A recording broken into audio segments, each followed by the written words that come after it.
வேதம் கேட்போம்.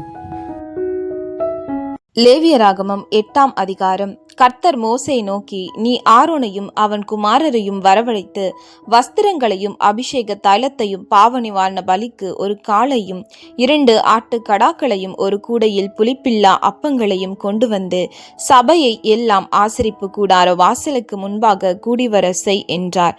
கர்த்தர் தனக்கு கட்டளையிட்டபடியே மோசே செய்தான். சபை ஆசரிப்பு கூடார வாசலுக்கு முன்பாக கூடின போது மோசே சபையை நோக்கி, செய்யும்படி கர்த்தர் கட்டளையிட்ட காரியம் இதுவே என்று சொல்லி, கர்த்தர் தனக்கு கட்டளையிட்டபடியே மோசே ஆரோனையும் அவன் குமாரரையும் வரவழைத்து அவர்களை ஜலத்தினால் ஸ்நானம் பண்ணிவித்து அவனுக்கு உள்ளங்கியை போட்டு இடைக்கச்சையை கட்டி மேலங்கியை உடுத்தி ஏபோத்தை தரித்து அதின்மேல் ஏபோத்தின் விசித்திரமான கச்சையை கட்டி அவனுக்கு மார்பதகத்தை அணிந்து மார்பதகத்திலே ஊரீம் தும்மீம் என்பவைகளையும் வைத்து அவன் தலையிலே பாகையை தரித்து பாகையின் மேல் அவன் நெற்றியிலே பரிசுத்த கிரீடம் என்னும் பொற்பட்டத்தை கட்டினான்.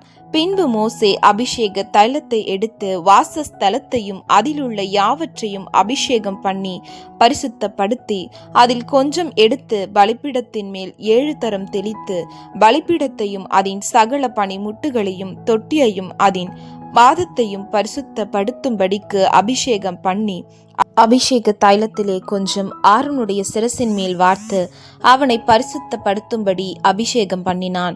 பின்பு மோசே கர்த்தர் தனக்கு கட்டளையிட்டபடியே ஆரோனின் குமாரரை வரவழைத்து அவர்களுக்கு அங்கிகளை உடுத்தி இடை கச்சைகளை கட்டி குல்லாக்களை தரித்து பாவ நிவாரண பலிக்கான காளையை கொண்டு வந்தான்.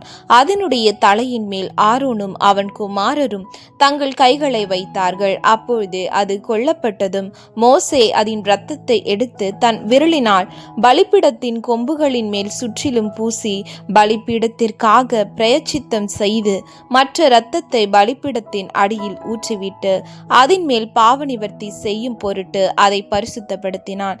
பின்பு மோசே கர்த்தர் தனக்கு கட்டளையிட்டபடியே குடல்கள் மேல் இருந்த கொழுப்பு முழுவதையும் கல் ஈரலின் மேல் இருந்த ஜவ்வையும் 2 குண்டிக்காய்களையும் அவைகளின் கொழுப்பையும் எடுத்து பலிபீடத்தின் மேல் தகனித்து காளையும் அதன் தோலையும் மாம்சத்தையும் சாணியையும் பாளையத்துக்கு புறம்பே அக்கினியிலே சுட்டெரித்தான்.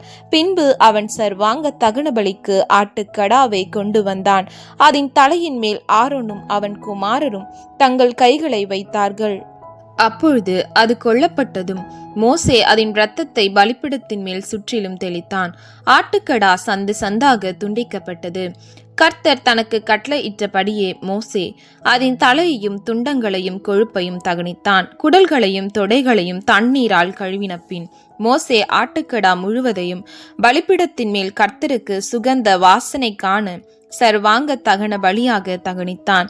பின்பு பிரதிஷ்டைப்படுத்துவதற்குரிய மற்ற ஆட்டுக்கடாவை கொண்டு வந்தான். அதன் தலையின் மேல் ஆரோனும் அவன் குமாரரும் தங்கள் கைகளை வைத்தார்கள். பின்பு அது கொல்லப்பட்டதும் மோசே அதன் இரத்தத்தில் கொஞ்சம் எடுத்து ஆரோனுடைய வலது காதின் மடலிலும் வலது கையின் பெரு விரலிலும் வலது காலின் பெரு விரலிலும் பூசினான். பின்பு ஆரோனுடைய குமாரரையும் அழைத்தான். மோசே அந்த இரத்தத்திலே கொஞ்சம் அவர்களுடைய வலது காதின் மடலிலும் வலது கையின் பெரு விரலிலும் வலது காலின் பெரு விரலிலும் பூசி இரத்தத்தை பலிபீடத்தின் மேல் சுற்றிலும் தெளித்து கொழுப்பையும் வாலையும் குடல்கள் மேலிருந்த கொழுப்பு முழுவதையும் கல் ஈரலின் மேலிருந்த ஜவ்வையும் 2 குண்டிக்காய்களையும் அவைகளின் கொழுப்பையும் வலது முன்னந்தொடையையும் எடுத்து கர்த்தருடைய சந்நிதியில் வைத்திருந்த புளிப்பில்லா அப்பங்களின் கூடையில் உள்ள புளிப்பில்லா அதிரசத்தில் ஒன்றையும் எண்ணெய் இட்ட அப்பமாகிய அதிரசத்தில் ஒன்றையும் ஒரு அடையையும் எடுத்து அந்த கொழுப்பின் மேலும் முன்னந்தொடையின் மேலும் வைத்து அவைகளை எல்லாம் ஆரோனுடைய உள்ளங்கைகளிலும் அவன் குமாரருடைய உள்ளங்கைகளிலும் வைத்து அசைவாட்டும் வழியாக கர்த்தருடைய சந்நிதியில் அசைவாட்டி பின்பு மோசே அவைகளை அவர்கள் உள்ளங்கைகளிலிருந்து எடுத்து பலிபீடத்தின் மேலிருக்கிற தகன பலியின் மேல் தகனித்தான். அவைகள் சுகந்த வாசனையான பிரதிஷ்டை பலிகள். இது கர்த்தருக்கு தகன பலியானது. பின்பு மோசே மார்க்கண்டத்தை எடுத்து அதை கர்த்தருடைய சந்நிதியில் அசைவாட்டும் பலியாக அசைவாட்டினான். கர்த்தர் மோசேக்கு கட்டளையிட்டபடியே பிரதிஷ்டையின் ஆட்டுக்கடாவிலே அது மோசேயின் பங்காயிற்று. மோசே அபிஷேக தைலத்திலும் பலிபீடத்தின் மேலிருந்த இரத்தத்திலும் கொஞ்சம் எடுத்து ஆரோன் மேலும் அவன் வஸ்திரங்கள் மேலும் அவன் குமாரர் மேலும் அவன் வஸ்திரங்கள் மேலும் தெளித்து ஆரோனையும் அவன் வஸ்திரங்களையும் அவன் குமாரரின் வஸ்திரங்களையும் பரிசுத்தப்படுத்தினான். பின்பு மோசே ஆரோனையும் அவன் குமாரரையும் நோக்கி, நீங்கள் அந்த மாம்சத்தை ஆசரிப்பு கூடார வாசலிலே வேவித்து ஆரோனும் அவன் குமாரரும் அதை புசிப்பார்களாக என்று கட்டளையிட்டிருக்கிறபடியே அங்கே அதையும் உங்கள் பிரதிஷ்டை பலிகளுக்குள்ள கூடையில் இருக்கிற அப்பத்தையும் புசித்து மாம்சத்திலும் அப்பத்திலும் மீதியானதை அக்கினியிலே சுட்டெரித்து பிரதிஷ்டையின் நாட்கள் நிறைவேறும் வரைக்கும் 7 நாள் ஆசரிப்பு கூடார வாசலை விட்டு புறப்படாதிருங்கள். 7 நாளளவும் நீங்கள் பிரதிஷ்டைப்படுத்தப்படுவீர்கள். இன்று செய்தது போல உங்கள் பாவ நிவர்த்திக்காக இனிமேலும் செய்ய வேண்டும் என்று கர்த்தர் கட்டளையிட்டார்.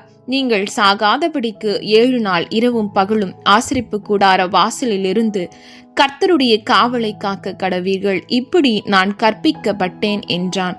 கர்த்தர் மோசேயை கொண்டு கட்டளையிட்ட எல்லா காரியங்களையும் ஆரோனும் அவன் குமாரரும் செய்தார்கள்.